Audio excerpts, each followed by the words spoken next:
My name is Margaret Collins. I'm 59 years old, a widow, and I live in a quiet neighborhood in Oregon. I've worked as an office manager at a law firm for nearly 2 decades, raised 2 children, Emily, my daughter who just turned 32, and Luke, my 29-year-old son, and spent most of my adult life making sure they never had to struggle the way I did. Last Tuesday, I received an email that changed everything. It was from Emily. No subject line, just her name sitting in my inbox. I smiled before opening it, thinking maybe it was a quick update or a sweet note before her big day. We had just spoken about her wedding plans a few weeks ago. I had already contributed $30,000 to help her book the venue, secure a photographer, and reserve the florist she loved since college. But when I opened the email, the smile vanished. Mom, the email started, "No, dear Mom, just Mom," like a label. Emily explained that she, along with her fiancé Andrew and his family, had finalized the guest list for the ceremony in Napa Valley. And after much thought, they decided it was best for me to watch the wedding via livestream, not in person. She added that Andrew's mother was particular about the guest count and wanted to keep things intimate. At the end, she included a line that felt like salt in an open wound. "If you want to be a part of it, you can watch through the Google Meet link we've created. Should be just like being there, LOL. LOL. I stared at that screen for a long time. My coffee grew cold. My hands didn't tremble. I didn't cry. Something inside me quietly shifted, like the ground had cracked open but I was still standing. I replied with just 4 words, "Sure. Enjoy your big day." No emotion, no argument, just a quiet withdrawal. And I knew, deep down, that those 4 words would echo louder than any scream. I didn't want to fight. I didn't want tears. I wanted clarity. I wanted the silence to speak for itself. I closed the laptop, finished my now cold coffee, and got ready for work like it was any other Tuesday. But it wasn't. That was the day I stopped pretending that my sacrifices meant anything to my daughter. That was the day everything began to change. The drive to the office that morning was quiet.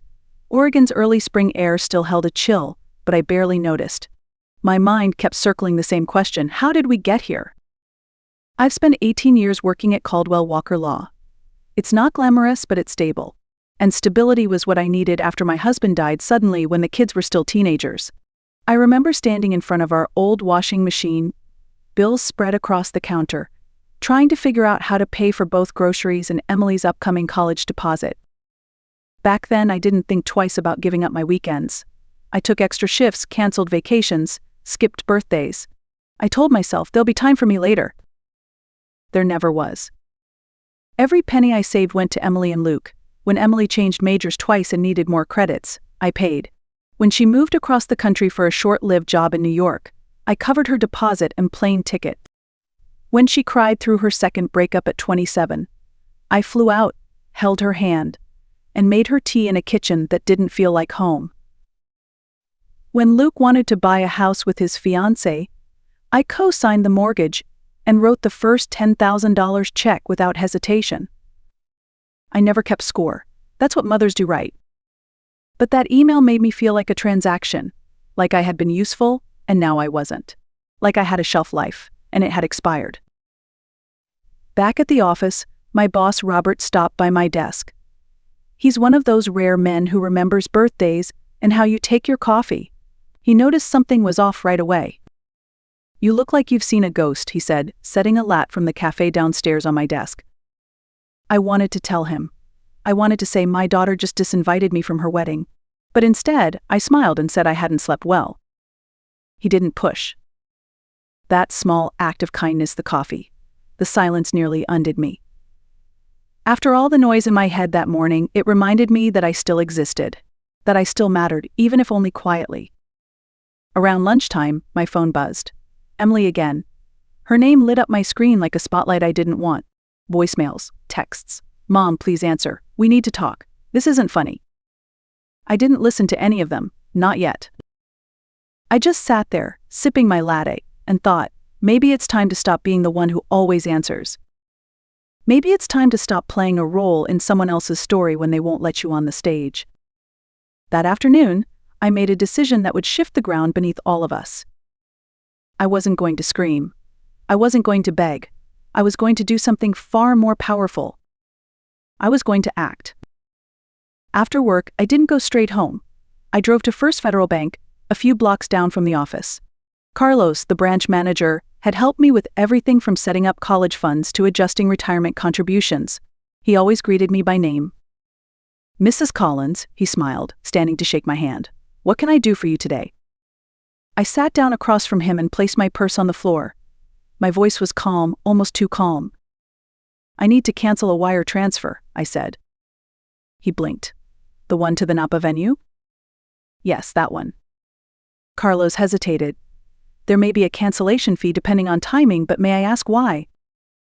"The circumstances have changed," I replied, without elaborating. He looked something up on his screen. "You're in luck. It hasn't processed yet. Just in time."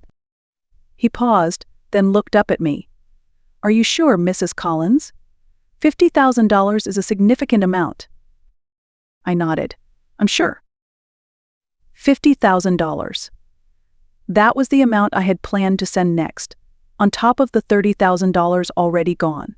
$80,000 total, for a wedding I wasn't allowed to attend. I signed the necessary forms and left the bank without a second thought. By the time I got home, there were 9 missed calls from Emily, 2 from Luke. One voicemail simply said, "Mom, please, don't do this." I turned off my phone.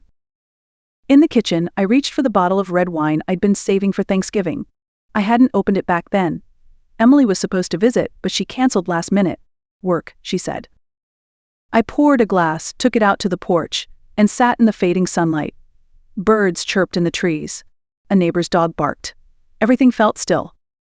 And then the memories started coming in waves. All the birthdays I planned alone. All the holiday dinners where I pretended I wasn't waiting for a call that never came. All the small sacrifices that nobody noticed. The new shoes I didn't buy. The car I drove for 14 years. The vacations I postponed. I thought about Andrew's mother, the woman who barely knew Emily, yet her opinion carried more weight than mine. The woman whose idea of family meant excluding the one person who had carried Emily through every hard season of her life. I thought about the way Emily signed off her email with LOL. As if watching your own daughter's wedding through a screen was a joke. And finally I thought about myself, not as a mother, not as a widow, but as a woman. What did I want? Peace, dignity.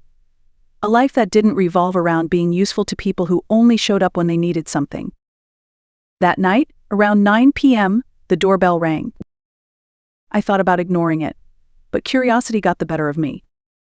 It was Luke, still in his office clothes, tie loosened, sleeves rolled up. He looked uncomfortable, holding his phone in one hand like a shield. "Mom," he said, stepping inside before I could speak. "Why aren't you answering your phone? Emily's freaking out." I shut the door calmly. "Hello to you too." He sighed, already pacing. "She says you're not coming to the wedding now, that you're being difficult." I laughed. Difficult? For not attending a wedding I was uninvited from? He shifted uncomfortably. "Andrew's parents are footing most of the bill, Mom. You know how traditional they are." I raised an eyebrow. Traditional? I already paid $30,000. I was about to give $50,000 more.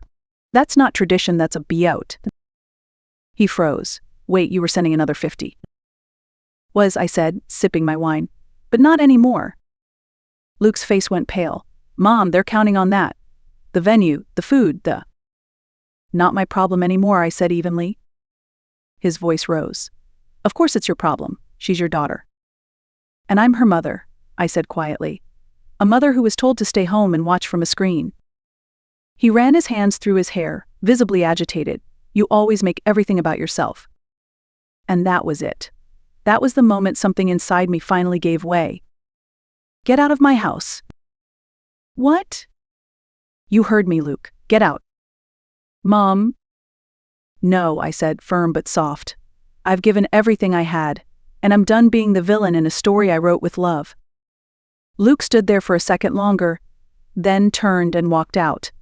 The door clicked behind him quietly, but it felt louder than any slam. I stood in the middle of my living room, heart pounding, and realized something startling. I didn't feel guilty. I felt free. The next morning, I woke up to 43 missed calls and a string of frantic messages from Emily. They started with passive-aggressive guilt. "Mom, we need to talk." "Why are you doing this?" "This is childish." Then the tone shifted. "The venue just called. The payment didn't go through. We're going to lose everything if we don't pay by tomorrow. Andrew's parents are furious. They said this proves they were right about you." At 3:24 a.m., she sent. "I don't understand why you're doing this to me." I smiled into my coffee. Of course she didn't understand. Emily had grown up with my sacrifices woven so tightly into her life that she never stopped to question where the comfort came from, the security, the stability. She just assumed it would always be there. That I would always be there. But not this time. Later that morning, while I was reviewing contracts at my desk, an email popped up in my personal inbox. The subject line read, "Please don't ruin my wedding. I opened it without expectation. "Mom," she wrote, "I know you're upset about the livestream situation, but this is extreme.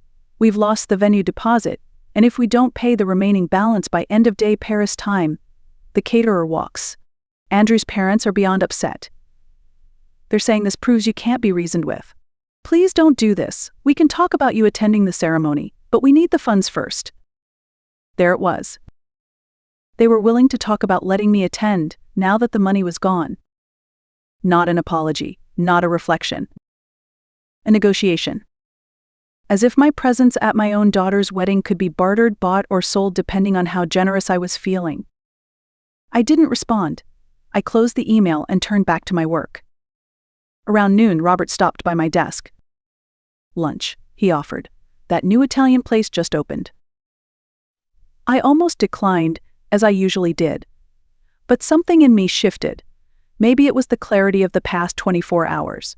Maybe I just needed to sit somewhere that didn't ask anything from me. So I nodded. I'd like that. Over pasta, he told me about his grandkids and how exhausting but beautiful it was to chase after them. His eyes were soft. Real. He paused and said gently, "Forgive me, Margaret, but you seem lighter today." I surprised myself. I told him everything. About Emily, the email, the wedding, the money, and what I did. When I finished, he didn't judge. He didn't try to fix anything. He just said, "Sometimes the hardest part of love is setting boundaries, especially with the people we've given the most to." He reached across the table and briefly squeezed my hand. "I think you did the right thing." For the first time in a long time, I believed that too. When I returned to my desk, there were more calls, more texts. But I didn't answer. I didn't need to. Because for the first time, my silence spoke volumes. That evening, as I pulled into my driveway, the sky was already dimming. The porch light clicked on automatically. Everything looked still peaceful, even. But there was someone sitting on my front steps. As I got closer, I recognized her. Sophia. She stood up quickly, brushing invisible lint from her coat. Sophia had been Emily's best friend since 5th grade. She spent countless weekends at our house, baking cookies, watching movies, giggling in sleeping bags until dawn. I hadn't seen her in years. "Mrs. Collins," she said softly, "I'm sorry to drop by like this." "It's fine," I replied, unlocking the door. "Would you like some tea?" She followed me into the kitchen, her eyes scanning the familiar walls like they held old echoes. I filled the kettle and waited. "Emily sent you?" I finally asked. She didn't answer right away. Then, "She's a mess. They lost the venue. The florist dropped out. Andrew's parents are threatening to cancel the wedding." I said nothing, placing 2 mugs on the counter. "She's panicking," Sophia continued. "She knows she messed up. She just doesn't know how to fix it." "Is that why you're here?" I asked. "To fix it?" She shook her head. "No, I'm here to ask, is there anything she can say or do to change your mind?" I paused. Was there? Would an apology change the way it felt to be excluded? To be used like a bank account? To be told you're not welcome unless your money is? I looked at Sophia, still young, still hopeful. "No," I said quietly. "There isn't." Her shoulders sagged. "Not even if she apologizes?" I handed her a mug of tea. Words are easy, Sophia. Especially when people are desperate. But the people who love you, they don't wait until you cut them off to see you. Sophia looked down into her tea, nodding slowly. I get it, she said. Even if she doesn't. I'm sorry, Mrs. Collins. You don't need to be, I replied. We stood in silence for a moment, two women from different generations connected by one hard truth. Sometimes love has limits. Sometimes the only way to be seen is to walk away. Sophia didn't stay long. She didn't try to argue. She just thanked me, hugged me gently, and walked back into the night. And I finally closed the door on a version of myself I had long outgrown. The wedding never happened, not as they planned, anyway. They scrambled to find another venue, but everything was either booked or far too expensive without the money I had once promised. According to Luke, they ended up doing a small backyard ceremony weeks later, just a few relatives and Andrew's parents. I wasn't invited. And this time, I didn't need to be. In the weeks that followed, Emily sent one more email, a long one, emotional, half apology, half justification. I read it once, then archived it. I wasn't angry anymore, just done. There's a strange peace that comes with letting go, not in rage, but in clarity. For the first time in decades, I woke up not wondering who needed something from me, not bracing for another guilt trip disguised as love. I made a new rule for myself. If my presence is negotiable, then so is my effort. I go to work. I read novels. I joined a pottery class. I have dinner with friends who see me, not what I can give them. And I've learned something I wish I'd known sooner. You don't have to burn yourself to keep others warm.